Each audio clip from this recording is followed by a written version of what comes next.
இடம்பலம் entertainment நேயர்களுக்கு வணக்கம். தொடர்ச்சியா நம்ம பிக் பாஸ் நிகழ்ச்சி இதுவே பண்ணிட்டு இருக்கோம். நேற்றுக்கு நடந்த விஷயங்கள், இன்னைக்கு நடந்துட்டு இருக்கிற விஷயங்கள், குறிப்பா இதுதான் நம்மளுக்கு வந்து last Bigg Boss review video அப்படின்னு நினைக்கிறேன் நான். அதுக்கப்புறம் நம்ம வந்து ஒரு கம்பேர்டு வீடியோவா நம்ம வந்து என்னெல்லாம் நடந்துச்சு இவ்வளோ நாள், என்னெல்லாம் நடந்துச்சு அப்படிங்கிறதெல்லாம் நம்ம வந்து கம்பேர்டு வீடியோ போடலாம் அப்படின்னு ஒரு ஐடியா இருக்கு. பட் இதுதான் ரிவ்யூ செஷன் பொறுத்தவரை லாஸ்ட் வீடியோ. ஸோ இது பற்றியெல்லாம் பேசுறதுக்காக இன்னைக்கு நம்ம கூட பிரியாவும் நான் இருக்காங்க. வணக்கம். வணக்கம் ஹரிஷ். So comments first படிச்சிடலாம்.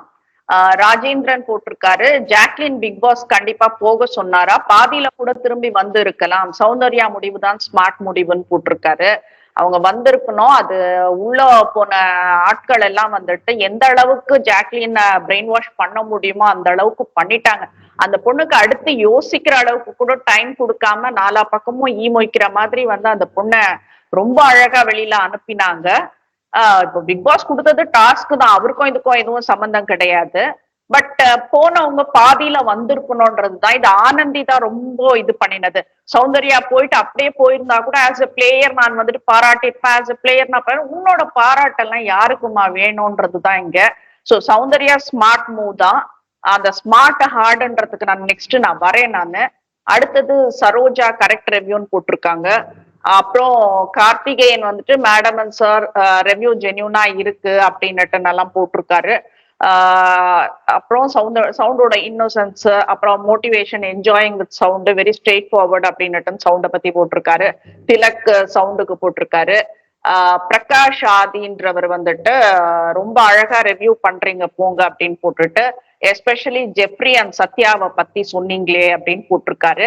உங்களோட ஆதங்கம் எங்களுக்கு புரியுது, பட் நாங்க எல்லாமே வந்துட்டு டே ஒன்ல இருந்து என்ன நடந்ததுன்றத பத்தி அனலைஸ் பண்ணிட்டு தான் போட முடியும். அந்த ஒரு நாள் அவங்க டான்ஸ் ஆடினதை வச்சு எல்லாம் நம்ம பண்ண முடியாது. So you will understand. அவங்களை பொறுத்தவரை ஜெப்ரியும் சத்யாவும் பொறுத்தவரை அவங்க வந்து எவிக்ஷன் ஆகும் அப்படின்னு அவங்க நினைக்கல.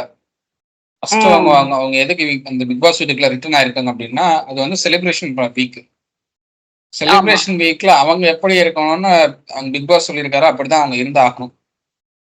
ஒருத்தர் எவிக்ட் ஆயிட்டாங்கன்னு அழ முடியாது. அது 102 நாள், இன்னொரு 3 நாள் தான் இருக்கு ஃபைனலுக்கு. அப்படிங்கிறப்போ 102வது நாள் ஒருத்தர் எவிக்ட் ஆகுறாங்கிறப்போ அந்த இடத்துல அழ வேண்டிய அவசியம் அவங்களுக்கு இல்லை. டிராவல் பண்ண 6 பேருக்கு வேணா அந்த சோகம் இருக்குமே தவிர, வெளியில வந்து போயிட்டு பிக் பாஸ் ஷோ பார்த்துட்டு மறுபடியும் உள்ள வந்தவங்களுக்கு அந்த சோகம் இருக்கிறதுக்கு பாசிபிள் இல்லை. ஏன்னா மறுபடியும் வெளியில போகும்போது, வெளியில இப்ப ரீசெண்டா போன ஜாக்லின் அவங்க பார்ப்பாங்க, பார்த்து பேசுவாங்க. ஜாக்லின் எதனால வெளியில போனாங்கிறதெல்லாம் கன்வே பண்ணுவாங்க. அவங்க பண்ண ஃபிளாஸ் என்ன அப்படிங்கிறதையும் கன்வே பண்ணி அது எதனால எவிக்ட் ஆனாங்கிறதையும் சொல்லுவாங்க. ஸோ அதனால எனக்கு தெரிஞ்சு இது வந்து அவங்களுக்கு சோகமா இருக்கக்கூடிய வாய்ப்பு இல்லை. அதனால அவங்க டான்ஸ் ஆடுறதுல ஒன்றும் தப்பு இல்லை. ஆனா அவங்க என்ன பண்ணியிருக்காங்க அப்படின்னா, இந்த சந்தோஷத்தை, அதாவது அவங்க வந்து செலிப்ரேஷனை கொஞ்சம் வேகமா ஆரம்பிச்சிட்டாங்க அப்படின்னு நான் பாக்குறேன். கொஞ்சம் டைம் கொடுத்துருக்கலாம். அட்லீஸ்ட் ஒரு நாள் டைம் கொடுத்து அடுத்த நாள் கூட நீங்க பண்ணிருக்கலாம் அந்த மாதிரி. பட் கொஞ்சம் வேகமா ஆரம்பிச்சதுதான் அது தப்பு அப்படின்னு பாக்கலாம். ஆனாலும் அந்த 6 கண்டஸ்டன்ஸ், அந்த 5 கண்டஸ்டன்ஸ் உள்ள இருக்கிற மத்த 5 கண்டஸ்டன்ஸ் முன்னாடி அவங்க வந்து தங்களுடைய செலிப்ரேஷனை வந்து காட்டல. அங்கே அவங்க முன்னாடி எங்கேயுமே அவங்க சிரிக்கல, அவங்க முன்னாடி எங்கேயுமே அவங்க டான்ஸ் ஆடலாம். இவங்க தனியா கிச்சன்ல டான்ஸ் ஆடிட்டு இருக்காங்க, இவங்க தனியா ஒரு இது பண்ணிட்டு இருக்காங்க, அவங்க தனியா அந்த 5 பேர் தனியா இருக்காங்க. அப்படிங்கிறப்போ அவங்களுக்கு ஒரு டைம் கொடுத்துருக்காங்க, இவங்களுக்கு ஒரு டைம் எடுத்துக்கிட்டாங்க அப்படின்னு பார்க்க முடியுது. ஆமா, இல்ல அந்த ஆக்சுவலி நடந்ததே என்னன்னாக்கா, இவங்க என்னத்துக்காக சிரிக்கிறாங்க, ராணவ், சத்யா, ஜெஃப்ரி எல்லாம்னா எல்லாருமே நடிக்கிறாங்க, உண்மையிலேயே யாருமே அழலன்றதான் சொல்லி சொல்லி சிரிக்கிறாங்க. அந்த முத்து பண்றதெல்லாம் ஆக்டிங்ன்றாங்க. சாச்சனா ஃபேஸ்ல கொஞ்சம் கூட துக்கம் கிடையாது, அது சும்மாவே நடிக்குது, எங்களால முடியல பிக் பாஸ் தான் சொல்லிட்டு சிரிக்கிறாங்க இவங்க. சோ இதெல்லாம் வந்துட்டு நம்ம என்ன இது பண்றதுன்னு தெரியல. இன்னொரு விஷயம் சார், நான் என்ன சொல்லணும்னாக்கா, இப்போ உள்ள வரலனாக்கா டோர் க்ளோஸ் ஆயிடும்னு சொல்லிட்டு பிக் பாஸ் அப்படிதான் சொன்னாரு. பட் என்ன சொல்றது, அவங்க மத்தவங்களுக்கெல்லாம் வந்துட்டு டோர் க்ளோஸ் ஆகுற நேரத்துல பவித்ரா எல்லாம் உள்ள குதிச்சாங்க. பட் ஜாக்குக்கு வந்துட்டு அதை பண்ணல, ட்ராஃபி உடைக்கல. சோ என்னன்றது இன்னும் யாருக்குமே என்னன்னு தெரியாது. இப்ப சும்மா சோசியல் மீடியால தான் போட்டுட்டு இருக்காங்க, அவங்க ஷூட்டுக்கே போயிட்டாங்க இன்னைக்கு அப்படின்னு சொல்லிட்டு அது எப்படி பாசிபிள்ன்றது எனக்கு தெரியல. சோ பின்னாலே கண்டிப்பா வருவாங்க. என்னன்றத நம்ம ஏன்னா டிராஃபி உடைக்கல. இதுல பிக் பாஸ் வந்துட்டு சில விஷயங்கள் எல்லாம் வந்துட்டு அவங்களோட முடிவுகள் அது. அந்த டிராஃபி உடைக்கணும் உடைக்க கூடாதுன்றதெல்லாம். இதுல மஞ்சரி போகும்போது நான் என் பையனுக்காக எடுத்துட்டு போறேன்னுட்டுன்னு கேட்டதெல்லாம் வந்துட்டு ரொம்ப நீ என்ன சாதிச்சாங்க புரளி பேசுறது பொய் பேசுறதை தவிர என்ன சாதிச்சேன்னு எடுத்துட்டு போய் உன் பையன்கிட்ட கொடுக்க போறேன்னு எனக்கு தெரியல. சோ அப்பெல்லாம் வந்துட்டு விதிமுறைகளை மீறக்கூடாதுன்றத சொன்னாரு. பட் அதே விதிமுறைகள் தான் வந்துட்டு பிக் பாஸ் அந்த டிராஃபி நீ எடுத்துட்டு போன்னு சொல்லியிருக்காரு. சோ இன்னும் அது உடைக்கப்படல. So she's going to the ஸ்டேஜ்ன்றது தான் வந்துட்டு எங்களோட இது. So let's see what's happening. So நம்ம அவசரப்பட்டு எதையும் பேசிட வேண்டாம். நாங்க வந்துட்டு நேத்து நடந்த விஷயம் மட்டும் பேசல. இந்த 100 நாட்கள் என்ன நடந்ததுன்றத பத்தி தான் நாங்க பேசிட்டு இருக்கோம். சோ ஓகே இனியா பார்த்துட்டு நீங்க இது பண்ணதுக்கு தேங்க்ஸ் சார் அப்படின்றத சொல்லிக்கிறோம். இன்னொன்னு சசிகலா வந்துட்டு சவுண்டுன்னு போட்டிருக்காங்க. அப்புறம் திலக் மோகன் என்றவர் வந்துட்டு வாட் யூ செட் அபவுட் முத்து மஞ்சரி ஆனந்தி சுனிதா இந்த ட்ரில்லியன் மில்லியன் டைம்ஸ் கரெக்ட்ன்ற மாதிரி அவ்வளோ ஜீரோஸ் போட்டு வச்சிருக்காரு. அப்புறம் இன்னொருத்தர் ஆர்டி ஃபேபுஸ் ஏதோ போட்டிருக்காரு well said about M K Muthukumaran அப்படின்னுட்டுன்னு. தங்கராஜ புஷ்பராணி வந்துட்டு கரெக்ட் விமர்சனம் மற்றவரின் வாழ்க்கைய பாழாக்குறாங்க அப்படின்னுட்டுன்னு சொல்றாங்க. அததான் பண்ணிட்டு இருக்காங்க. அது எவ்வளவு தூரத்துல கொண்டு போய் விட போகுதுன்னுட்டுன்னு தெரியும் அவங்களுக்கு. வாணி வந்துட்டு Muthu brain wash jealous 1 month title winner அப்படின்னு போட்டிருக்காங்க. Again, Tilak வந்துட்டு confirm Muthu has DMK support and media person support and mass PR support. Last Sunday, Muthu was wearing a DMK color design on his dress representing DMK color flag. அது நாங்க பேசிட்டோம் sir actually. But ஆனா DMK எல்லாம் யாரும் support பண்ண மாட்டாங்க, இதுக்கெல்லாம் வரமாட்டாங்க. இதெல்லாம் வந்துட்டு தேவை. அவர் வந்துட்டு ஃபர்ஸ்ட் கலைஞரோட வசனம் எடுத்து பேசுறப்பவே நான் சொல்லிட்டேன் இவர் ஏதோ பார்ட்டி எல்லாம் இழுத்துட்டு இருக்காரு அப்படின்னு சொல்லிட்டு.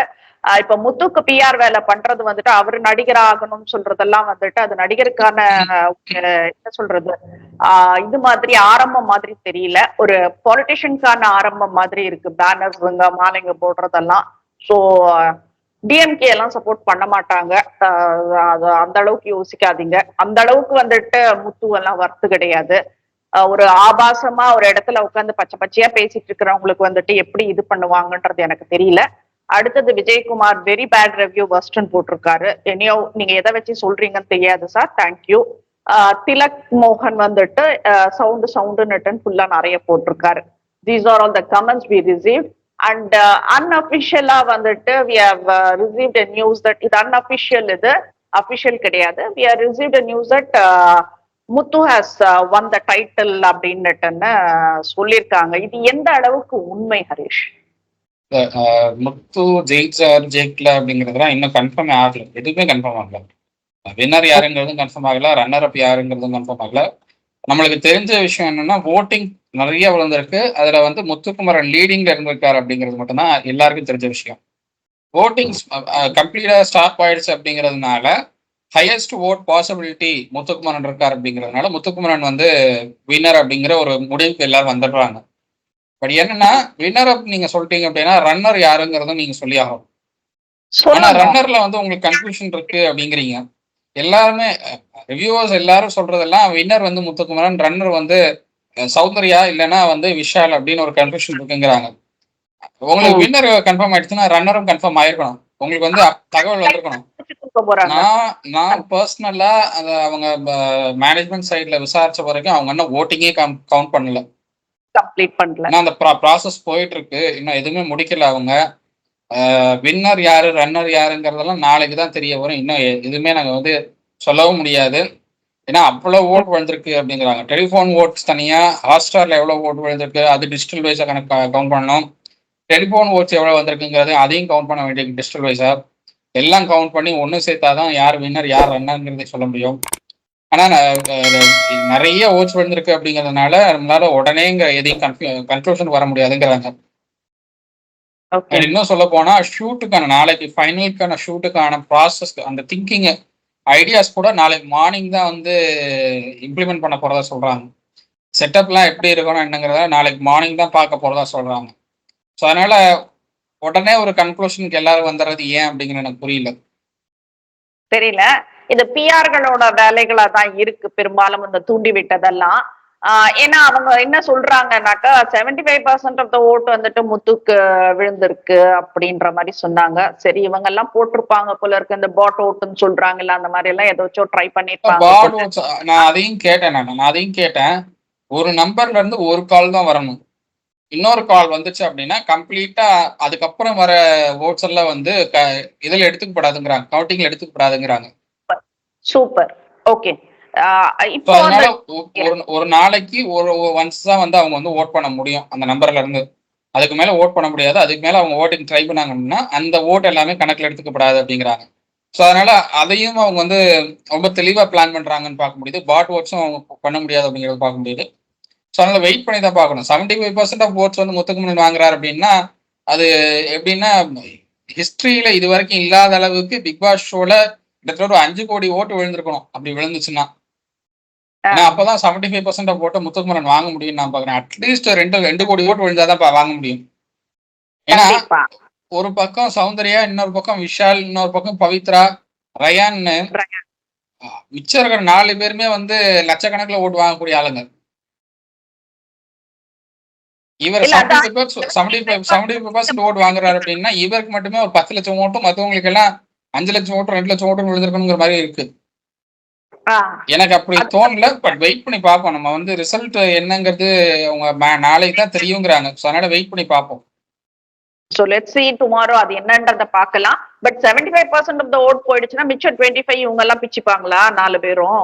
எனக்கு அது என்னன்றது எனக்கு புரியல. மிச்சம் 25 பிரிச்சுக்குவாங்களான்னு எனக்கு தெரியல. பட் என்னன்னா அந்த மிச்சம் 25ல வந்து எத்தனை பர்சன்ட் இவங்களுக்கு போகும்னு அவங்க நினைக்கிறாங்கன்னு எனக்கு தெரியல. சோ அந்த அன்அபிஷியல் ஓட்லயே வந்து உங்களுக்கு வந்து சௌந்தர்யாவுக்கு 25% ஆஃப் ஓட்ஸ் வந்துருது. அன்அபிஷியல்ல 25% ஆஃப் ஓட்டு சௌந்தர்யாவுக்கு வருது. 42% ஆஃப் ஓட்டு வந்து முத்துக்குமரனுக்கு போகுது.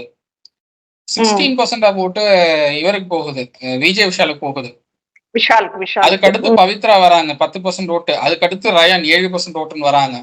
ஸோ இதுவே நம்மளுக்கு வந்து ஒரு என்ன சொல்றது 100% ஈக்குவலா வரல. அதுவே அன்அபிஷியல்லே வந்து அந்த 100% எவ்வளவுங்கிறது காட்டல. ஓகே, பிரிச்சு ஒவ்வொன்றும் தனித்தனியா இருக்கு. கூட்டினாலும் 100 வர மாட்டேங்குது அன்அபிஷியல்லே. கண்டிப்பா அதனால வெயிட் பண்ணி தான் பார்க்கணும். அபிஷியல் எப்படி இருக்குன்னு வெயிட் பண்ணி தான் பார்க்கணும். அவங்க அன்அபிஷியலை வச்சு சொல்றாங்களா இல்ல வந்து ஓட்டிங் அன்அபிஷியல் அதிகமா பதிவாயிருக்கு முத்துக்குமரனுக்கு, அதனால வந்து 75% ஆஃப் ஓட்டு அவங்க முத்துக்குமரன் வாங்கிட்டாருன்னு சொல்றாங்கன்னு தெரியல. ஆனா இந்த 75% ஆஃப் ஓட்டு விழுந்திருக்குன்னு சொல்றவர் சொன்ன இது வரைக்கும் எதுவுமே நடக்கல. அவர் தான் வந்து ஏஞ்சல் உள்ள போவாங்க அப்படின்னாரு. நீங்க எல்லாம் பிஆர் வச்சிருக்கீங்க அப்படின்னாரு. பிஆர் யார் வச்சிருக்காங்கன்னு இப்போ கம்ப்ளீட்டா எல்லாருக்கும் தெரிஞ்சிருச்சு. எல்லாருக்கும் தெரிஞ்சிச்சு இப்ப பிஆர் யார் வச்சிருக்காங்க அப்படிங்கிறது. அவர் சொன்னது இது வரைக்கும் நடக்கல. அவர் என்னெல்லாம் ஜோசியம் சொன்னாலும் அந்த ஜோசியம் எதுவுமே பழிக்கல இது வரைக்கும். வெயிட் பண்ணி தான் பார்க்கணும் நம்ம. சோ லெட்ஸ் சே இப்போ இன்னைக்கு ஏதோ பவித்ரா ரயான் எவிக்ஷன்ன்ற மாதிரி சொல்றாங்க. அதுவும் வந்துட்டு கன்ஃபார்ம்டான நியூஸ் எல்லாம் எதுவும் வரல. சோ இந்த லாஸ்ட் எண்ட் ஆஃப் த டேன்றப்போ வந்துட்டு எங்களுக்கு ப்ராப்பர் நியூஸ் எதுவுமே வரலன்றது நான் பாக்குறேன். டபுள் எவிக்ஷனுக்கு பாசிபிலிட்டி ரொம்ப கம்மின்னு தான் நான் பாக்குறேன். ஃபைனல் டேல லாஸ்ட் சீசன்லாம் பாத்தீங்கன்னா 5 பேர் இருந்தாங்க. 5 பேர்ல 2 பேர் வந்து வெளியில வருவாங்க. அதுக்கப்புறம் 3 பேர்ல ஒருத்தரை வந்து ஹாஸ்டல் உள்ள போய் அனுப்புவாரு. அதுக்கப்புறம் 2 பேர் வந்து ஃபைனலிஸ்ட் உள்ள கூட்டிட்டு வருவாங்க. அவங்க 2 பேர்ல வந்து ஒருத்தரை தான் வின்னர் ரன்னர்னு செலக்ட் பண்ணி சொல்லுவாரு. இதுதான் ப்ராசஸ். பட் 5 பேர் இருக்கிறப்போ அதுல 2 பேரை இப்பவே எலிமினேட் பண்றதுலாம் எனக்கு தெரிஞ்சு சாத்தியமானு எனக்கு தெரியல. அது என்ன இப்ப என்ன எதுவும் அபிஷியல் இல்லைன்றப்போ வந்துட்டு நமக்கும் எதுவும் நியூஸ் ப்ராப்பரா வரல. இப்ப அதுதான் உண்மை. எங்களுக்கு வரலனாக்கா இப்ப எல்லாருக்குமே அந்த சிச்சுவேஷன் தான். அது யாருக்கும் சரியா வரல. இப்போ நம்ம பேசிட்டு இருக்கிற இந்த ஓட்ஸ் எல்லாம் கூட அன்அபிஷியல் ஓட்ஸ் தான். இது வரைக்கும் விஜய் டிவி சார்பா வந்துட்டு இந்த ஓட்டுக்கள்ன்றதெல்லாம் அவங்க சொல்லல. சோ லெட்ஸ் சி வாட்ஸ் ஹேப்பனிங்ன்றது. இப்போ இன்கேஸ் இந்த அன்அபிஷியல் ஓட்ஸ் மாதிரி வந்துட்டு முத்துக்குமரனுக்கு தான் டைட்டில் கொடுக்குறாங்க அப்படின்னாக்கா ஃபர்ஸ்ட் நாங்க கங்க்ராட்ஸ் சொல்லிக்கிறோம். அதுக்கப்புறம் பிக் பாஸ்க்கு வாழ்த்து தெரிவிச்சுக்கிறோம்.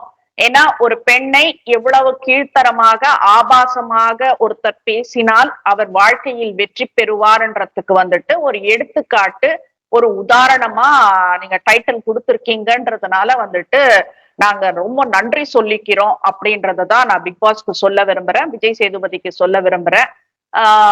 இப்ப சண்டை போடுறது, பேசுறது, நாய் மாதிரி பண்றது, பேய் மாதிரி பண்றதெல்லாம் வந்துட்டு வேற. ஏன்னா சௌந்தர்யா நாய் மாதிரி பண்ணாங்கன்னாக்கா அவங்க ஜஸ்ட் அந்த ஒரு இதுதான் பண்ணினாங்க. பட் வர்ஷினி எல்லாம் வந்துட்டு நீ நாயினே சொல்லிட்டு போனாங்க சௌந்தர்யாவை. சோ அது எனக்கு அது நாயின்ற சப்ஜெக்ட் நான் விட்டுடுறதுக்கு நான் பாக்குறேன் நானே. ஏன்னா அது வீட்டு விலங்கு, எல்லாரும் பெட் அனிமல்ன்றதுனால நான் அந்த நாயின்ற கான்செப்டுக்கு போகல.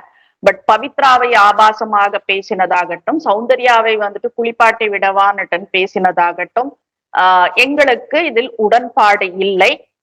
ஒரு டைட்டில் வந்துட்டு இப்படிப்பட்ட ஆண்மகனுக்குத்தான் சென்றடையும் அப்படின்னாக்கா வந்துட்டு ரொம்ப நன்றி பிக் பாஸ்ன்றத நான் சொல்லிக்கிறேன். நான் வேற எதுவும் அதுக்கு மேல நம்ம பேச வேண்டாம்னு நினைக்கிறேன் இதை பத்தி. சோ நேத்து நடந்தது ஹரிஷ் ராணுவ வந்து பேசுறப்போ இப்ப இவ்வளவு நாள் இல்லாத ஒரு இன்ஃபர்மேஷன் வெளியில வந்தது. உனக்கு தெரிஞ்சிருக்க வாய்ப்பு இருக்கு, எனக்கு தெரியல. விஷால் வந்துட்டு இந்த பெண் குழந்தைங்களை எல்லாம் படிக்க வைக்கிறாரு அப்படின்னதெல்லாம் வந்துட்டு ரொம்ப ஹார்ட் டச்சிங் மூமெண்டா இருந்தது அது கேக்குறப்போ. ஏன்னா விஷால் வந்துட்டு இது வரைக்கும் அதை பத்தி எல்லாம் எதுவுமே பேசினது கிடையாது. And once it was disclosed வந்துட்டு இப்ப இங்க என்ன பண்ணினாருனாக்கா விஷால் வந்துட்டு அவங்களுக்கே தெரியாது அது நான் தான்னுட்டு அப்படின்றத வந்து சொன்னாரு. அது இன்னும் பெரிய ஒரு விஷயம். ஏன்னா அந்த சொல்லுவாங்க தானம் செய்யறப்ப வந்துட்டு ரைட் ஹேண்ட் பண்றது லெஃப்ட் ஹேண்ட் கூட தெரியக்கூடாது அப்படின்றதுதான் சொல்லுவாங்க. சோ அந்த மாதிரி ஒரு இது நீ பண்ணிட்டு இருக்கனாக்கா really great, big salute to you அப்படின்றதுதான் நாங்க சொல்லுவோம். இன்னும் உன்னால வந்துட்டு ஏதாச்சும் ஒரு நிறைய குழந்தைகள்னாலும் ஒரு குழந்தை படிக்குது அப்படின்னாலே வந்துட்டு பெரிய விஷயம். இதுக்கு ஒரு பெரிய மனசு வேணும். சோ உன் சைட்ல சொல்லு ஹரிஷ். விஷால் வந்து அவருடைய இந்த கேமை பொறுத்தவரை அவரு ஃபுல் எஃபர்ட் போட்டிருக்காரு. அண்ட் ராணவ் சொல்ற மாதிரி உண்மைதான், இல்லைன்னு சொல்ல முடியாது.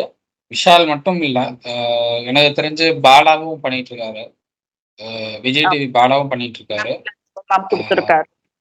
நிறைய பேர் அவங்க விஜய் டிவி சம்மந்தப்பட்ட நிறைய பேர் இதை பண்ணிட்டு இருக்காங்க பார்க்குறேன். அதனால இது ரொம்ப நல்ல விஷயம் அப்படிங்கிறது தான் என்னை பொறுத்தவரை. ஏன்னா உங்களுக்கு வந்து நீங்க உதவி அப்படின்னு கேட்டா நீங்க பணம் கொடுத்துடலாம், சாப்பாடு வாங்கி கொடுத்துடலாம். ஆனா இந்த பணமும் சாப்பாடும் எவ்வளவு நாள் வந்து உதவும் சொல்ல முடியாது. ஆனா ஒரு கல்வி அப்படிங்கிறது வந்து லைஃப் லாங் அவங்களுக்கு வந்து ஹெல்ப்ஃபுல்லா இருக்கும். ஸோ அதை வந்து பண்றாங்க அப்படிங்கிறது ரொம்ப நல்ல விஷயம் பார்க்கலாம். இது ஆரம்பிச்சு வச்சது இதுக்கெல்லாம் வந்து துவக்க புள்ளி யாருன்னு பார்த்தா எனக்கு தெரிஞ்சு Raghava Lawrence master. Raghava Lawrence master தான் அதுக்கு வந்து ஆரம்ப புள்ளி. அவர் தான் ஒரு புள்ளி வச்சாரு. அந்த புள்ளியை சுத்தி எல்லாரும் வட்டம் போட்டு போதுட்டு இருக்காங்க. அவர் தான் ஸ்டார்ட் பண்ணி வச்சாரு. ஒரு குழந்தைக்கு வந்து நம்ம படிப்பு கொடுத்தா அந்த படிப்புல தான் வந்து எல்லாமே இருக்கு அப்படிங்கறத ஸ்டார்ட் பண்ணி வச்சாரு. இப்ப எல்லாம் அதை சுத்தி ஒரு வட்டம் போட்டு வந்துட்டு இருக்காங்கன்னு பார்க்க முடியுது. ரொம்ப நல்ல விஷயம். லாரன்ஸ் மாஸ்டர் ஆரம்பிச்சது ரொம்ப நல்ல விஷயம். அண்ட் இதை கண்டினியூ பண்ணணும். அடுத்து எல்லாருமே இதை கண்டினியூ பண்ணணும்னு நான் பாக்குறேன். உங்களுக்கு வந்து நீங்க ஒரு ஷோல நீங்க இவ்வளவு ஜெயிக்கிறீங்க அப்படின்னா அதுல ஒரு 50% வேணாம், ஒரு 25% ஆகுது இந்த மாதிரியான காஸ்ட் நீங்க வந்து ஒதுக்கி இப்படி சில விஷயங்களுக்கு நீங்க வந்து ஒதுக்குனீங்க அப்படின்னா பெட்டரா இருக்கும் அப்படிங்கிறது தான் என்னுடைய பார்வை. கண்டிப்பா கண்டிப்பா. அடுத்தது நம்ம மகாலட்சுமி அனுகிரகம் பெற்றவர்கிட்ட போகணும். ஏன்னா திரும்ப பேச முடியாது, ஆப்பர்ச்சுனிட்டி இருக்காது. ஒரு சில சில்லறத்தனமான விஷயங்கள் எல்லாம் இருக்குது, அதெல்லாம் பேசிடலாம் அப்படின்றதுதான். ரவீந்தருக்கு வந்துட்டு ஒரு செல்ஃப் ரியலைசேஷனே இப்பதான் வந்திருக்கான். அவர் சொல்றாரு, கேமரா முன்னாடி சொல்லிட்டு இருக்காரு, எனக்கு செல்ஃப் ரியலைசேஷன் எத்தனை வயசுல வருது, இந்த வயசுல வந்திருக்கான். செல்ஃப் ரியலைசேஷனே இப்பதான் வந்திருக்கான். எப்படி ரெவ்யூ கொடுக்கணும்னுட்டுன்னு கத்துக்கிட்டாராம். அப்ப நீ இவ்வளவு நாள் சும்மா தானே சொல்லியிருந்திருக்க, ரெவ்யூ கொடுத்துன்னு இருக்க, ரெவ்யூ 7 வருஷம் எனக்கு எக்ஸ்பீரியன்ஸ், 7 வருஷம் எக்ஸ்பீரியன்ஸ் ஸ்பேஸ்ல எல்லாம் உட்காந்து வாதாடின்னு இருந்திருக்க. பட் உனக்கு ரெவ்யூ கொடுக்கவே தெரியலன்றது நீயே அக்செப்ட் பண்ணிக்கிற. இப்பதான் நான் வந்துட்டு ரெவ்யூ கொடுக்கவே கத்துக்கிறேன்றத நீ சொல்ற. அதான் நான் சொல்றேன், you are really a funny guy Ravindar. ஏன்னா நாங்க சொல்றது அதுதான், ரெவ்யூக்குன்னுட்டுன்னு ஒரு எத்திக்ஸ் இருக்கு. சும்மா வந்துட்டு எல்லாரும் கொடுக்குறன்னுட்டுன்னெல்லாம் வந்துட்டு கொடுத்துட்டு இருந்தாக்கெல்லாம் வேலைக்கு ஆகாது. இப்போ சேட்டிலைட் சேனல்ன்றது வந்துட்டு லைசன்ஸ் வாங்கணும், அந்த அது நிறைய ப்ரொசீஜர்ஸ் எல்லாம் இருக்கு. ஸோ அதுதான் வந்துட்டு இவ்வளவு நாள் மீடியான்ற மாதிரி இருந்தது. இப்போ வந்துட்டு எல்லாருக்குமே ஒரு ஆப்பர்ச்சுனிட்டி இந்த யூடியூப்ன்றதுல வந்திருக்கு. So maximum people what they are trying to do when they என்ன சொல்றது when they are not getting the satellite opportunity நாக்க இந்த யூடியூப்ல நாம என்ன நினைக்கிறோமோ அதை சாதிக்கலாம், நாம வந்துட்டு ஏதாச்சும் ஒரு நல்ல விஷயங்கள் செய்யலாம்னுட்டு நிறைய பேர் வந்திருக்காங்க. ஸோ யூடியூப் யூஸ் பண்றாங்க. நிறைய யூடியூப் சேனல்ஸுங்க தான் இன்னைக்கு சோசியல் மீடியால நிறைய இருக்கு. இந்த கேஸ்ல வந்துட்டு இப்போ இந்த மீடியால இருக்கிற ஜேர்னலிஸ்ட்ன்ற பேர்ல பண்ற அட்டூழியங்கள் எல்லாம் ரொம்ப ஜாஸ்தியா இருக்கு, முடியல. இப்போ இதுவும் மீடியா ஆனதுக்கு அப்புறம் வந்துட்டு இவங்க யாரு ஒரு சேனல் வச்சோ இல்ல வந்துட்டு ஒரு மைக்க பிடிச்சிட்டு பேசினாலும் வந்துட்டு அவங்க ஜேர்னலிஸ்ட் லெவலுக்கு பேசிட்டு இருக்காங்க. இது எங்கனால நிஜமாவே முடியல. ஒரு எத்திக்ஸ் இல்லாம போகுது. அந்த ஜேர்னலிஸ்ட்ன்ற மரியாதையே போயிடுச்சு. இப்ப எல்லாருமே வந்துட்டு ஒரு காலத்துல வந்துட்டு ஒரு ஜேர்னலிஸ்ட் உண்மையான விஷயத்த கொண்டு வருவாங்கன்றது ஜேர்னலிஸ்ட் மேல மரியாதை இருந்தது. இன்னைக்கு அவ்வளவு கேவலமா இருக்கு. ஜேர்னலிஸ்ட்னு சொல்லிக்கிறதுலயே வந்துட்டு நமக்கு அவ்வளவு கேவலமா இருக்கு அப்படின்றதான் நான் சொல்றேன் நானு. ஏன்னா இந்த வியூஸ் சப்ஸ்கிரைபர்ஸ்க்காக வந்துட்டு ஒரு சில சேனல் உனக்கு நல்லா தெரிஞ்சிருக்கும். நம்ம ஒர்க் பண்ண ஒரு டிவில இருக்கிற ஒரு கேமராமேன் கூட வந்துட்டு என்ன ஆபாசமா இரட்டை அர்த்தம் அந்த டபுள் மீனிங்ல எல்லாம் வந்துட்டு அதுவும் ஒரு பொண்ணு வச்சு பொண்ணு கிட்ட மைக்க கொடுத்துட்டு இவங்க ஷூட் பண்றாங்க. அந்த பொண்ணு என்னென்னமோ கேக்குது, அவ்வளவு அசிங்கமா இருக்கு, அருவருப்பா இருக்கு கேட்கறதுக்கு நம்மளுக்கு. அதுக்கு அவ்வளவு வியூஸ் போகுது. வியூஸ் போகலன்னா கூட பரவாயில்ல, அவ்வளவு வியூஸ் அவ்வளவு லைக்ஸ் அவ்வளவு இது கமெண்ட்ஸ் போகுது. இதெல்லாம் வந்துட்டு நீங்க ஜேர்னலிசம்ல கொண்டு வந்தீங்கன்னாக்கா எங்களுக்கு என்ன பண்ணணும்ன்றது தெரியல. என்னையோ அந்த 3 பேரை அரெஸ்ட் பண்ணிட்டாங்க, அதுக்கப்புறம் என்ன ஆனாங்கன்றது நம்மளுக்கு தெரியாது. இப்ப இந்த வியூஸை நம்பி எல்லாம் வந்துட்டு இந்த மாதிரி ஒரு விஷயங்கள் நடந்துட்டு இருக்கு. மீடியா ஜேர்னலிசம்ன்ற பேர்ல யார் ரெவ்யூ கொடுக்கணும்னு ஒரு விவசாய இல்லாம கொடுத்துட்டு இருக்காங்க. இன்னொரு சேனல் ஆக்சுவலி வந்துட்டு ஒரு டாக்டர் கிட்ட அவரு இந்த லேகியம் எல்லாம் வித்துட்டு இருந்தாரு, அது எனக்கு நல்லா தெரியும். இப்ப அவர் வந்துட்டு என்ன பண்றாரு, மீடியா இன்ட்ரெஸ்ட் இருக்கிறதுனால மீடியால வந்து ஒரு ஆங்கரிங் பண்றது அந்த மாதிரி பண்ணிட்டு இருக்காரு. பட் அவர் பண்ற அந்த ஆங்கரிங்ல வந்துட்டு வெறும் ஆபாசம் தான் இருக்கு, வெறும் ஆபாச வார்த்தைகள். இப்போ நம்ம சொன்னோம் பாரு அந்த 3 பேரை பத்தி, இவரோட தான் வந்துட்டு அவங்க சின்ன பசங்க, இவரு கொஞ்சம் மெச்சூர்டான பையனை வச்சுக்கோயேன். அவரு வந்துட்டு ஆபாசமா இரட்டை அர்த்தங்கள்ல அருவருக்கத்தக்கமான வார்த்தைகள் எல்லாம் போட்டுட்டு ஒரு இன்டர்வியூஸ் எல்லாம் எடுத்துட்டு இருக்காரு. இதெல்லாம் வந்துட்டு அந்த இன்டர்வியூட டைட்டில் எல்லாம் பாத்தீங்கன்னாக்கா இன்னும் படு கேவலமா இருக்கும். அதுவும் பெண்களை கொச்சைப்படுத்தும் வார்த்தைகள் அதிகமா இருக்கும் அவரோட இதுல இன்டர்வியூட டைட்டில்ஸ் எல்லாம். எங்களுக்கே அருவருப்பா இருக்குங்க. இதெல்லாம் வந்துட்டு இவங்க என்ன பண்றாங்க, இதுல தனக்கு அவார்டு கிடைக்கணும்னு அங்கங்க வேற வந்துட்டு இது பண்றாங்க.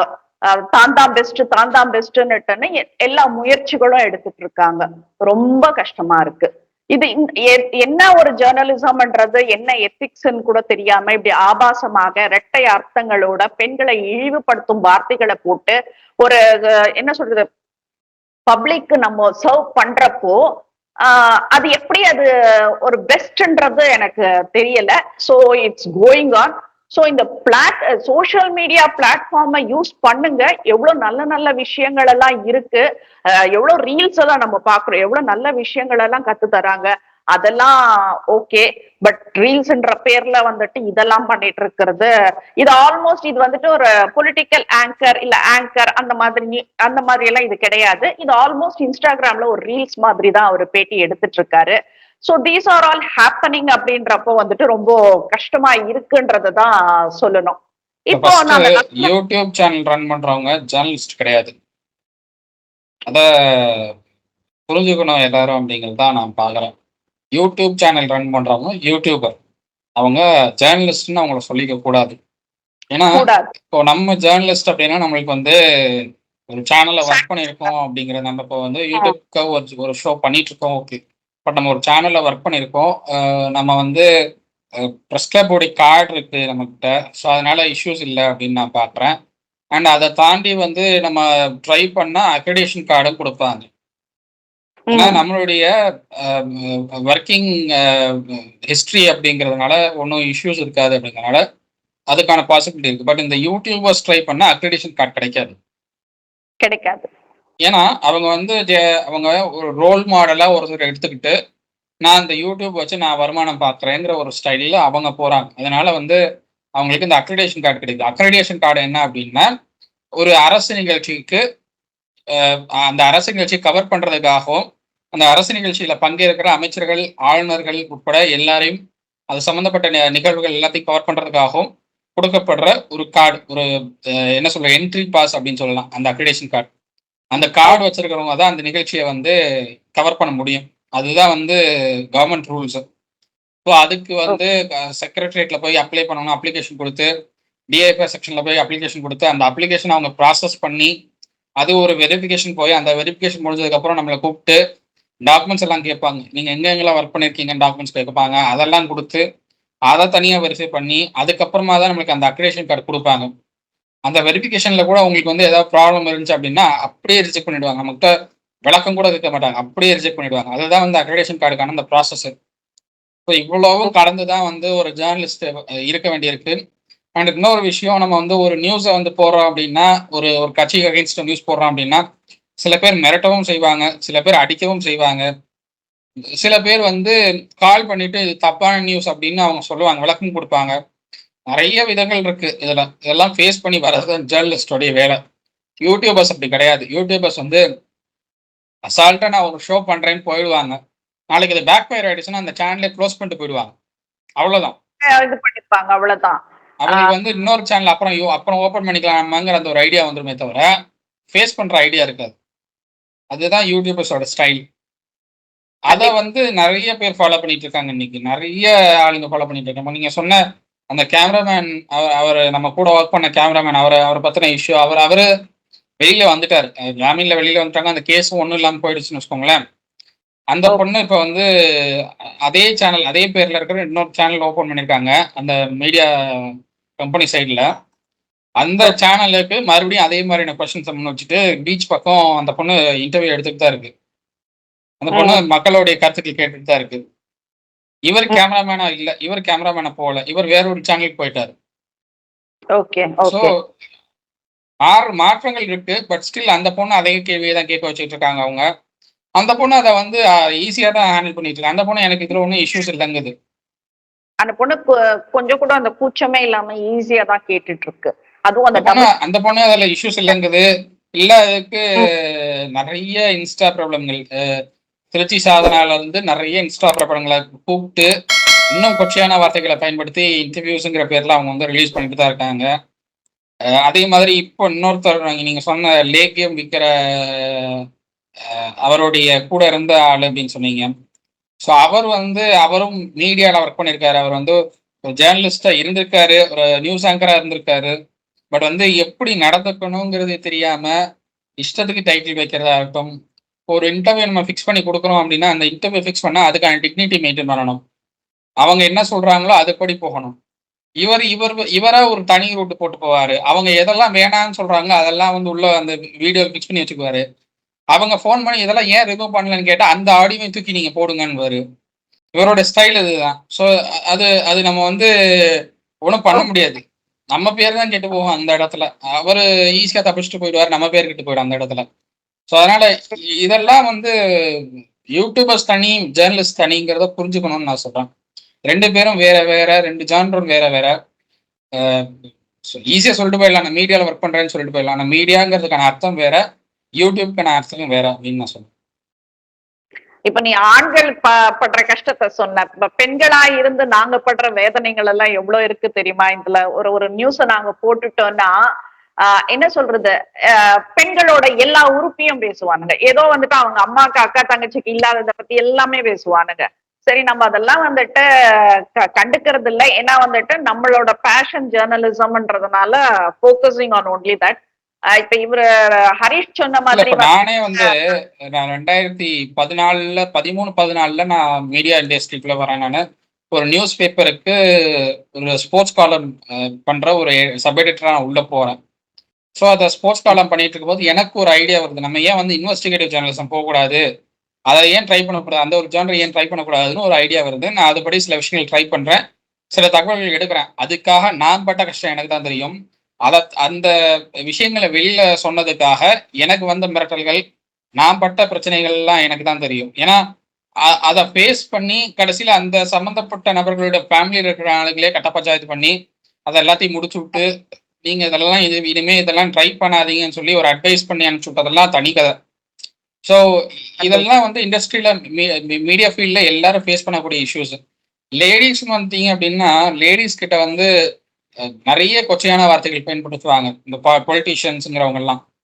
சில பேர் நிறைய பேர் இருக்காங்க, நல்ல பொலிட்டீஷியன்ஸ் இருக்காங்க, நம்ம சொன்னா இதுதான் ரீசன் அப்படின்னு புரிஞ்சுக்கிறவங்களும் இருக்காங்க, இல்லம்மா இது தப்பு அப்படின்னு புரிய வைக்கிற ஆளுங்களும் இருக்காங்க. ஆனா சில பேர் இருக்காங்க சில கொச்சையான வார்த்தைகள் பயன்படுத்துறது, மிரட்டுறது, ஃபேமிலியை தப்பா பேசுறது, இதெல்லாம் நிறைய பேர் இருக்காங்க. இதெல்லாம் ஃபேஸ் பண்ண வேண்டிய இடத்துலதான் மீடியால இருக்கிற லேடிஸும் இருக்காங்கன்னு பார்க்க முடியுது.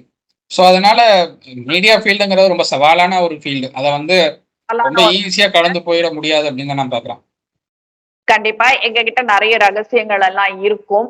நாங்க அதெல்லாம் வந்துட்டு ஒரு இப்ப இவங்க உட்கார்ந்துட்டு ஒண்ணுமே இல்லாத எனக்கு சப்போர்ட் பண்ணுன்றதெல்லாம் வந்துட்டு ஒரு ஸ்கிரீன்ஷாட் போட்டுட்டு இருக்காங்க. ஏதோ அந்த அந்த ஒரு ஆடியோ எல்லாம் ரிலீஸ் பண்றேன்னு பண்ணிட்டு இருக்காங்க. அந்த மாதிரி எல்லாம் கிடையாது. எங்க கிட்ட நிறைய எவிடன்ஸ் எல்லாம் இருக்கு. இப்ப எங்களுக்கு வந்துட்டு ஆபத்துன்னு வந்தாக்கா மிஞ்சி மிஞ்சி என்ன பண்ணுவீங்க? கழுத்துல கத்தி வைப்பீங்களா? உயிர் ஒரு வாட்டி என்னைக்கு இருந்தாலும் போக போகுது, பண்ணிட்டு போன்ற மாதிரி அந்த ஒரு மைண்ட் செட்ல தான் நாங்கெல்லாம் ஒர்க் பண்ணிட்டு இருக்கோம். சோ இதெல்லாம் வந்துட்டு இந்த மிரட்டல் எல்லாம் வந்துட்டு எங்களை என்னைக்குமே அடிபணிய வைக்காதுன்றத சொல்லலாம். இப்ப நீ இன்னொரு விஷயம் சொன்ன ஹரிஷ், இந்த கார்டு பத்தி நீ சொன்னனே, அதையும் வந்துட்டு நான் கண்டிப்பா இதுல பேசி ஆகணும். இனிஷியல் ஸ்டேஜ்ல லைக் அந்த ஜேர்னலிசம் வரப்ப வந்துட்டு எனக்கு வந்துட்டு இப்ப மினிஸ்டர்ஸ் கூட எல்லாம் கான்டாக்ட் இருக்கு. பட் என்ன பண்றாங்க, என்ன மிஸ்யூஸ் பண்ண பார்த்தாங்க. லைக் மினிஸ்டர்ஸ் இல்ல, ஒரு யூடியூப் சேனல் வந்துட்டு என்ன மிஸ்யூஸ் பண்ண பார்த்தாங்க. கார்டுக்கு வந்து இப்ப நீ சொல்ற மாதிரி யூடியூப்ஸ்க்கெல்லாம் வந்து கார்டு தர மாட்டாங்க. பட் இவங்க என்ன பண்றாங்க, இட் இஸ் அப்கமிங் சேட்டிலைட்னு சொல்லிட்டு எனக்கு வாங்கி கொடுன்றாங்க. எனக்கு அது இனிஷியல் ஸ்டேஜ்ல எனக்கு தெரியாது. அந்த ஸ்டார்டிங் நான் சொல்றது அப்போ வந்துட்டு எனக்கு தெரியாது இந்த மாதிரி ஒரு விஷயங்கள் எல்லாம் இருக்குன்றது எனக்கு தெரியாது. சோ நான் போயிட்டு ஒருத்தர்கிட்ட கேக்குறேன். ஏன்னா இப்ப அவங்க என்னோட இன்ஃபுளுயன்ஸ் வச்சுட்டு வரணும்னு பாக்குறாங்க. சோ நான் போய் ஒருத்தர்கிட்ட கேக்குறப்ப அவங்க எல்லாம் பார்த்துட்டு டாக்குமெண்ட்ஸ் கொடுக்க சொல்லு பிரியா அப்படின்னு கேட்டாங்க. அவருக்கு போன் பண்ணி டாக்குமெண்ட்ஸ் கேக்குறாங்க அப்படின்னு சொல்லிட்டுன்னு கேட்டாக்கா, இல்ல இல்ல வேண்டாம் வந்துரு அப்படின்னு சொன்னாரு. அப்போ வந்துட்டு நான் கேட்ட அவர் பதில் சொன்னாரு, பாத்தியா அப்படின்னுட்டுன்னு கேட்டாரு. எனக்கு புரியல அண்ணா அப்படின்னுட்டு நான் சொல்றப்போ, இப்போ உன்னோட இன்ஃபுளுயன்ஸ் வச்சு மிஸ்யூஸ் பண்றாங்க உன்ன, அவ்வளவுதான். சோ இனிமேல் இந்த மாதிரி விஷயத்துக்கெல்லாம் வராத. வென் யூ வந்துட்டு confident about something you come to me அப்படின்ற மாதிரி அட்வைஸ் பண்ணி அனுப்பினாங்க எனக்கு. என்ன சொல்றது, அவங்க எல்லாம் தான் என்னை இந்த அளவுக்கு வளர்த்து விட்டாங்கன்றத நான் சொல்லுவேன் நானு. இட் இஸ் ஏடிஎம்கே, அதை நான் கண்டிப்பா சொல்லியே ஆகணும்.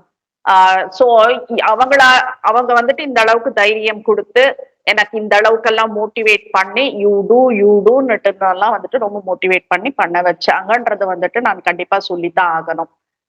இதுல வந்து இப்ப இந்த அக்ரிடேஷன் சொன்ன, நீ இன்னொன்னு வந்துட்டு சொன்ன ஒரு இன்டர்வியூ. அந்த இன்டர்வியூ வந்துட்டு அந்த லேகியம் இது பண்ணிட்டு இருந்தவருக்கு இன்டர்வியூ வந்துட்டு பிக்ஸ் பண்ணி கொடுத்ததே நானு. இப்ப என்ன நம்பி ஒரு பொண்ணு வந்துட்டு பேச வராங்க. அவங்க சொல்றாங்க, Priya this is only for you, Priya this is only for யூன்னு சொல்றாங்க. அப்போ எனக்கு ஓகே நானும் வந்துட்டு கான்பிடென்ட்டா நான் தானே கூட போறேன் அப்படின்னுட்டு நானும் தைரியமா போயிட்டு அந்த இன்டர்வியூக்கு எடுக்கிறோம். அப்போ சில கேள்விகள் எல்லாம் அவங்க என்ன சொல்றாங்க, கைண்ட்லி அவாய்ட் ஆல் தீஸ் அப்படின்னு சொல்லிட்டு பிரியா இதெல்லாம் கட் பண்ணிடுங்க அப்படின்னுட்டு எனக்கு சொல்றாங்க. இவருக்கு என்ன ஆயிடுச்சு, இன்டர்வியூ எடுத்தவருக்கு கொஞ்சம் ஈகோ கிளாஷ் ஆயிடுச்சு. தன்கிட்ட சொல்ல மாட்டேங்கிறாங்க, பிரியாட்ட சொல்றாங்கன்ற மாதிரி ஈகோ கிளாஷ் ஆயிடுச்சு அந்த இடத்துல. சோ அப்ப அவர் என்ன பண்றாருன்னா, இப்ப அதெல்லாம் கட் பண்ணிட்டாரு. ஒரு வீடியோ ரிலீஸ் ஆயிடுச்சு. இப்ப அவங்க கூட எடுத்த அந்த செலிபிரிட்டி கூட எடுத்த அந்த வீடியோ ரிலீஸ் ஆயிடுச்சு. பட் அவங்க கட் பண்ணாங்க பாரு, அதெல்லாம் வந்துட்டு அன்எடிட்டட் வீடியோன்னு சொல்லிட்டுன்னு அது வெளியில வருது. இப்ப அவங்க எனக்கு கால் பண்றாங்க, பிரியா நான் உன்னை நம்பி கொடுத்தேன், அதெல்லாம் வந்துட்டு போட்டிருக்காங்க பாருன்னா. எனக்கு அது வரைக்குமே தெரியாது அது போட்டிருக்காங்கன்னுட்டுன்னு. போயிட்டு அதை ஓபன் பண்ணி பார்த்தாக்கா இப்படி இருக்கு. இப்ப அவங்க சொல்றாங்க, உன்னை நம்பி தானே பிரியா கொடுத்தேன் அப்படின்னு சொல்லிட்டுன்னு அவங்க என்ன கேக்குறாங்க. அப்பெல்லாம் வந்துட்டு என் இதுல வாட்ஸ்அப் வந்துட்டு நாங்க மொபைல்லயே வச்சுப்போம், டெஸ்க்டாப்ல லேப்டாப்ல டெஸ்க்டாப் இதுலயே வச்சிருவோம். சோ நான் வந்துட்டு 2 பேரும் ஒரே கேபின்ல உட்கார்ந்துட்டு இருக்கோம். நான் போயிட்டு வெளியில போயிட்டு இதுக்கு ஹெச்ஆர் ஆக்சுவலி. சோ எனக்கு வேலை இருக்கும், போயிட்டு வந்துட்டு இருப்பேன். அந்த செகண்ட்ல வந்துட்டு அவங்களோட ஆடியோ எடுத்துட்டு பெண் பத்திரிகையாளரை மிரட்டும் அந்த செலிபிரிட்டி பேர் போட்டு போட்டாங்க. சோ எங்களுக்கெல்லாம் வந்துட்டு இவ்வளவு பெரிய ஆபத்துக்கள் எல்லாம் எங்க பின்னாடி இருக்கு. ஒவ்வொருத்தரையும் நாங்க கடந்து வரதெல்லாம் ரொம்ப கஷ்டங்க. நீங்க என்னமோ ஈஸியா நினைச்சிட்டு இருக்கீங்க. யார வேணா மைக்க பிடிச்சிட்டு பேசிட்டாக்கா ரிவ்யூ கொடுக்கலாம் அப்படின்னுட்டுன்னு. எங்க லைஃப் எல்லாம் அப்படி கிடையாது. நாங்க எப்பவுமே கத்தி மேல நடந்துட்டு இருக்கோம், இல்ல எங்க தலை மேல ஒரு கத்தி ஓடிட்டே இருக்கோன்னே வச்சுக்கோங்களேன். அந்த மாதிரி சூழ்நிலையில தான் நாங்கெல்லாம் ஒர்க் பண்ணிட்டு இருக்கோன்றத நாங்க தெரிவிச்சுக்கிறோம். சோ எல்லாருமே ரிவ்யூவர் கிடையாது. So we'll go to the topic. நம்ம ரொம்ப பர்சனலா போயிட்டு நினைக்கிறேன் நான். We'll go to the topic. ஏன்னா யூ ஸ்டார்டட் இட் ஆக்சுவலி. இப்போ நம்ம ரவீந்தர் என்ன சொல்றாரு தெரியுமா? Soundarya is 1000 times better than Jack. Who are you man கேக்குறேன். யார் இந்த ஆடு? சௌந்தர்யாவுக்கு ஒரு டேலண்ட் இருக்கு, ஜாக்குக்கு ஒரு டேலண்ட் இருக்கு. ஜாக் எல்லாம் வந்து டேலண்ட் இல்லைன்னு சொன்னாக்கா நல்லா இருக்காது. இப்போ ஜாக் எப்படின்னாக்கா ஹார்ட் ஒர்க்கர், சௌந்தர்யா வந்துட்டு ஸ்மார்ட் ஒர்க்கர். அவ்வளவுதான் விஷயம் அங்க நடந்ததே. எனக்கு தெரியல நீ என்னத்தான் நீ பண்ண வர அப்படின்றதுதான் தெரியல. இப்போ நீ யாரு சௌந்தர்யாக்கு இருக்கிற டேலண்ட்டுக்கும் ஜாக்குக்கு இருக்கிற டேலண்ட்டையும் வந்துட்டு கம்பேர் பண்ற அளவுக்கு நீ யாரு? இப்போ 100 days அவங்க டச் பண்றாங்க ரெண்டு பேருமே. அவங்கள பத்தி பேசுறதுக்கெல்லாம் வந்துட்டு உங்களுக்கு எல்லாம் தகுதியே கிடையாது. டேலண்ட் இருக்கு இல்லைன்ற மாதிரி பேசுறதோ, இல்ல சௌந்தர்யா ஃபேன்ஸுக்காக வந்துட்டு சௌந்தர்யா இஸ் வெரி இதுன்றத நீ பேசுறதுக்கோ வந்துட்டு அதெல்லாம் உனக்கு எந்த அருகதையும் கிடையாது. வனிதா மேம் கேட்ட மாதிரி தான், ஒரு வாரத்திலேயே போயிட்டே இப்ப இங்க என்ன பண்ற, அவ்வளவுதான் கேள்வியே.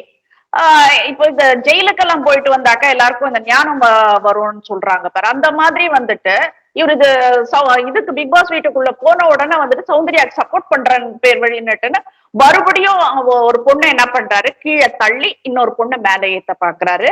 எந்த பெண்ணும் வந்துட்டு இதுக்கு நாங்க அனுமதிக்க மாட்டோம்.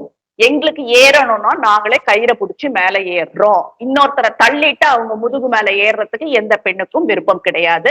So don't play this cheap game with us அப்படின்றத நான் சொல்லிக்கிறேன். சௌந்தர்யாவுக்கு வந்து அவங்களோட கேம் பிளான் தனி, ஜாக்லினோட கேம் பிளான் தனி.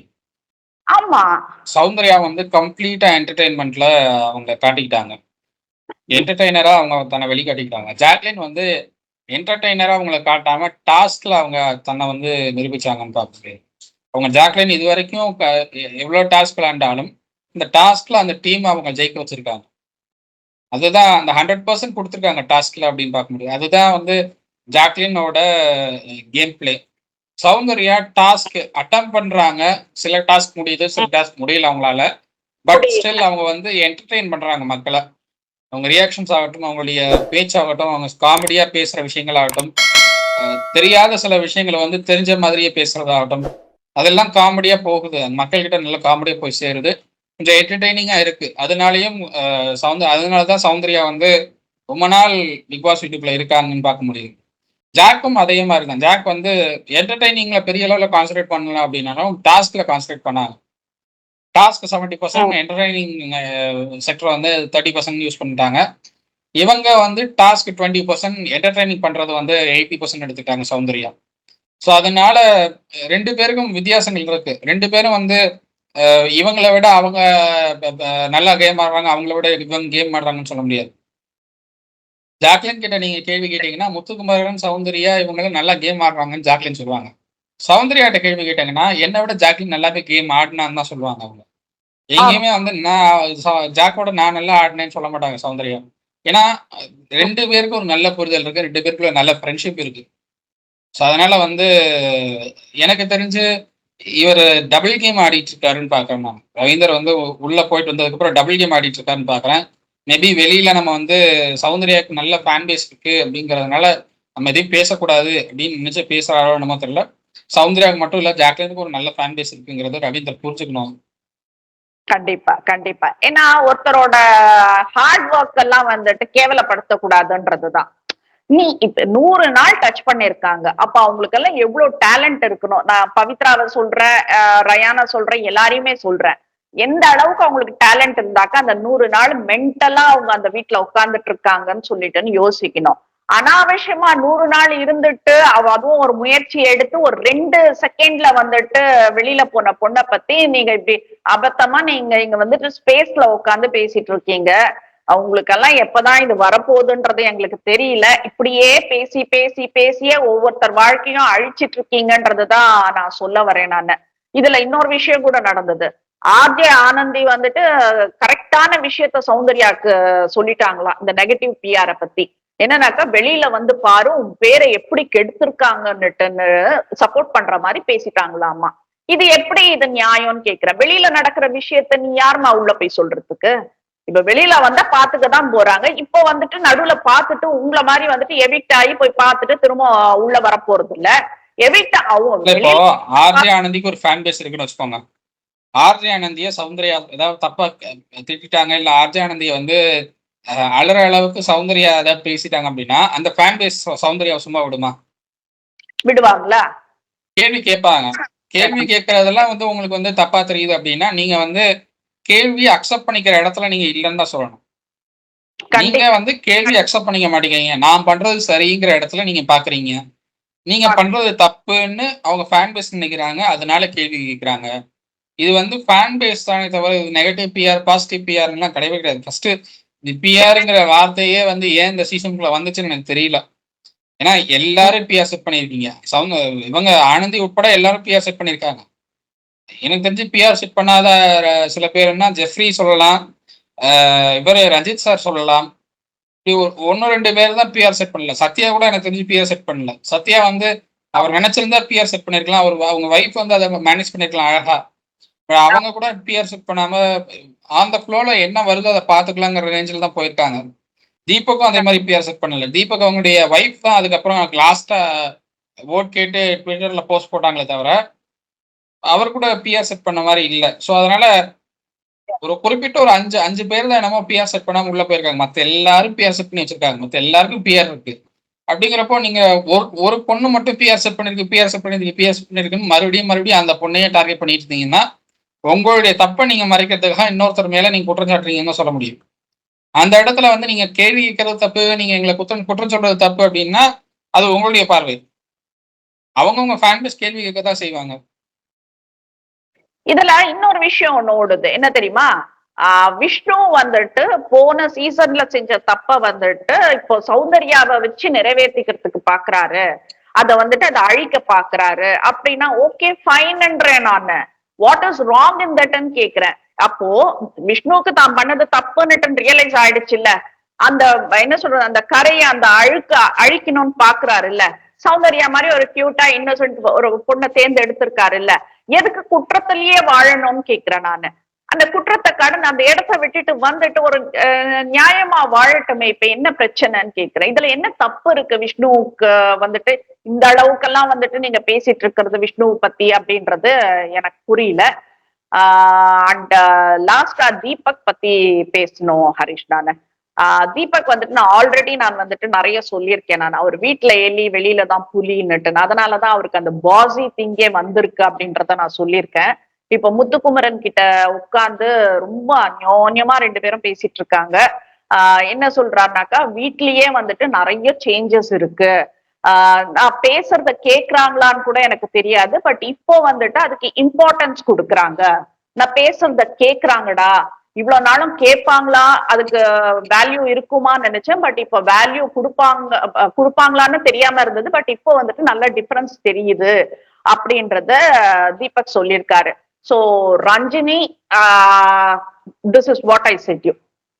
ரஞ்சினி பத்தி வந்துட்டு நான் கமெண்ட் பண்ண இல்லையா, இதுதான் ரஞ்சினி உன்னோட status. It is from Deepak's வாய்ஸ்ன்றத நான் சொல்றேன் நானு. சோ இதுதான் அங்க நடந்துட்டு இருக்கு. இதெல்லாம் வந்துட்டு நீங்க எல்லாம் வந்து அடுத்தவங்களுக்கு அட்வைஸ் பண்றது, இந்த சீன் போடுறது, நீ இப்படி ஜட போடு, இதை பண்ண அதை பண்ணன்னுட்டு நான் அடுத்தவங்களை வந்து இது பண்றது வேண்டாம். என்ன சொல்றது, உங்க வீட்டு இதுவை வந்துட்டு நீங்க எப்படி வேணா கொண்டு போங்க, பட் வெளியில வந்து பண்ணாதீங்கன்றது தான் நான் ஆரம்பத்துல இருந்து நீங்க வந்த நாள்ல இருந்து நான் சொல்லிட்டு இருக்கேன். சோ தீபக் வந்துட்டு இன்னைக்கு உங்களை எக்ஸ்போஸ் பண்ணிருக்காருன்றதை தான் நான் சொல்ல வரேன் நான். What else Harish, what else happened yesterday? அதுக்கப்புறம் இந்த ஏவி இதெல்லாம் பேசலாம் அப்படின்னா, எனக்கு தெரிஞ்சு ரொம்ப டச்சிங்கா இருந்த ஏவி அப்படின்னா ஒண்ணு சௌந்தர்யாவோடது, இன்னொன்னு விஷாலோட ஏவி. ரெண்டுமே கொஞ்சம் டச்சிங்கா இருந்தது பார்க்க முடியுது. ஏன்னா ரெண்டு ஏவிஸ்லயும் வந்து என்ன சொல்றது, ரெண்டுமே மக்கள் கிட்ட பிடிச்ச மொமெண்ட்ஸ் எல்லாம் அந்த ஏவிஸ்ல இருக்கிறத பார்க்க முடியுது. நான் ஆஃபீஸ்ல இருக்கேன். நான் ஆக்சுவலா ஆஃபீஸ்ல இருக்கேன். சௌந்தர்யாவோட ஏவி போயிட்டு இருக்கும்போது ஆஃபீஸ்ல இருக்கேன். சௌந்தர்யா அழுறாங்க. அந்த அந்த ஏவியில அழுறாங்க. எனக்கு ஒரு மாதிரி ஆயிடுச்சு. ஸோ அந்த அந்த அந்த பாண்ட் டச்சிங்கும் அந்த ஏவி இருக்குங்கிறப்போ அது சௌந்தர்யா ஏதோ பண்ணியிருக்காங்க அந்த ஷோல அப்படிங்கிறது எனக்கு தெளிவா தெரியுது. அண்ட் விஷால் ஏவி போகும்போதும் அதே மாதிரி ஒரு டச்சிங்கான ஒரு ஃபீல் வந்தது. ஸோ எனக்கு அந்த 2 ஏவி ரொம்பவே டச்சிங்கா இருந்தது. ஓகே.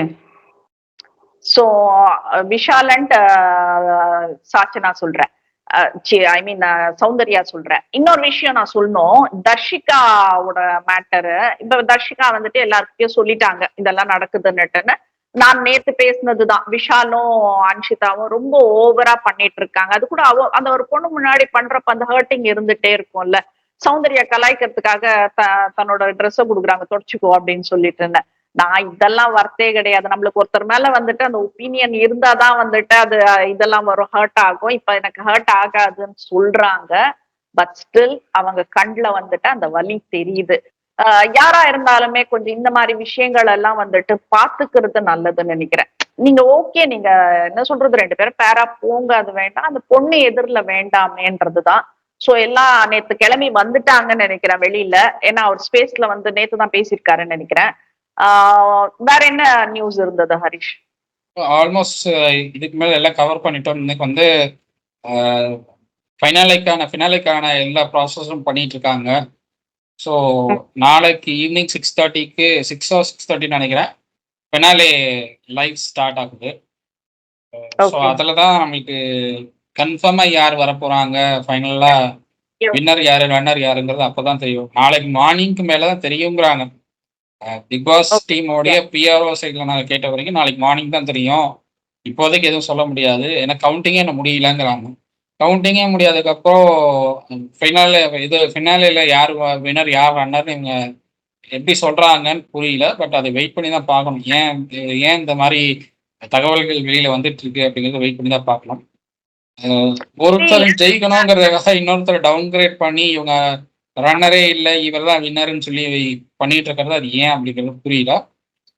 வின்னரோ ரன்னரோ முத்துக்குமரன் ஜெயிச்சிட்டாலும் சந்தோஷம், முத்துக்குமரன் ரன்னரா போனாலும் சந்தோஷம். ஏன்னா முத்துக்குமரன் வந்து அவருடைய கம்ப்ளீட்டா 100% அவருடைய எஃபர்ட் போட்டிருக்காரு. முத்துக்குமரன் அவர் இல்லைன்னு சொல்ல முடியாது. டாஸ்க்ல அவர் எல்லாமே பண்ணியிருக்காரு. டாஸ்க்ல எல்லாமே கொடுத்துருக்காரு, எல்லாமே பண்ணியிருக்காரு. ஸோ அதனால முத்துக்குமரனோட எஃபர்ட் தனி, சௌந்தர்யாவோட எஃபர்ட் தனி, விஷாலோட எஃபர்ட் தனியா இருக்கு. பவித்ரா அவங்க வந்து நடுவில் அவங்க காட்டின அந்த ஈடுபாடுகள் ஆகட்டும், அவங்க வேற மாதிரி அவங்க இருந்தாங்க. சௌந்தர்யா பவித்ரா இதுதான் பவித்ராவா அப்படின்னு கேட்குற அளவு இருந்தது. அந்த மாதிரியான ஒரு ஒரு சேஞ்சஸ் பவித்ராட்டு இருந்தது. ரயான் வந்து அந்த டிக்கெட் டு ஃபினாலேல இருந்து வேற மாதிரி இருந்தது. இவ்வளவு நாள் ஃப்ரெண்ட்ஸ் பின்னாடி மட்டுமே சுத்திட்டு இருக்கிற ஒரு பையனா ரயானை பார்த்தாங்க. டிக்கெட் டு ஃபினாலேல இருந்து கம்ப்ளீட்டா சேஞ்ச் ஓவரா இருந்தது ரயான்ட்ட. ஸோ எங்க ஸ்டார்ட் பண்ண நம்ம எங்க போய் நிக்க முடியும் அப்படிங்கறத ரயான் புரிஞ்சுக்கிட்டு பண்ணாருன்னு பார்க்க முடிஞ்சது. அண்ட் ரயானோட இன்னொரு விஷயம் குவாலிட்டி என்னன்னா அவர் ப்ரெடிக்ட் பண்றதுல ரொம்ப கரெக்டா இருக்காரு. ஆமா ஆமா, ஆரம்பத்துல இருந்து இதெல்லாம் நடக்கும், இதெல்லாம் இவங்க எல்லாம் வெளியில போவாங்க, இதெல்லாம் நடக்க போகுது அப்படிங்கறத ப்ரெடிக்ட் பண்றதுல கரெக்டா இருக்காரு. ஜாக்லின் இஷ்யூல கூட அவர் வந்து ப்ரெடிக்ட் பண்ணார். உன்னால முடியாது ஜாக்லின், உன்னால பண்ண முடியாதுங்கிறதெல்லாம் ரொம்ப அழகா ப்ரெடிக்ட் பண்ணார். ஏன்னா அந்த கால்குலேஷன் பண்றதெல்லாம் ரொம்ப ஈஸி கிடையாது. உங்களுக்கு வந்து மைண்ட் கால்குலேஷன் பண்ணி இவங்க இவ்வளவு டிஸ்டன்ஸ் இந்த டைம்ல தான் முடிக்க முடியும் அப்படிங்கறத கால்குலேட் பண்ணி சொல்றதெல்லாம் ரொம்ப சாதாரண விஷயம் கிடையாது. அத ரயான் பண்ணது கரெக்ட். பட் ரயான் சொல்லியிருந்தது கேட்கல அப்படிங்கறத எனக்கு ஏன் புரியல. இல்ல, அதுதான் நான் ஜாக் கிட்ட கேக்குறேன். நம்ம சொல்றோம் இல்ல, நம்பிக்கையான ஒரு பர்சன் நம்ம வாழ்க்கையில நம்ம தேர்ந்தெடுக்கணும்னு சொல்லிட்டு அந்த இடத்துல ரயான் இருந்தாரு. ஆனா நீங்க என்ன பண்ணீங்கன்னாக்கா, இப்போ எல்லாரும் சொல்ற மாதிரி கிளாப்ஸ் இருக்கிற இடத்துக்கெல்லாம் நீங்க போறன்ற மாதிரி என்ன பண்ணிட்டீங்க, ரயானையும் அந்த லிஸ்ட்ல சேர்த்துட்டீங்க. அதுதான் நீங்க பண்ண பெரிய தப்பே. ரயான் வந்துட்டு உங்களுக்கு தான் சப்போர்ட்டிவா நின்னாரு.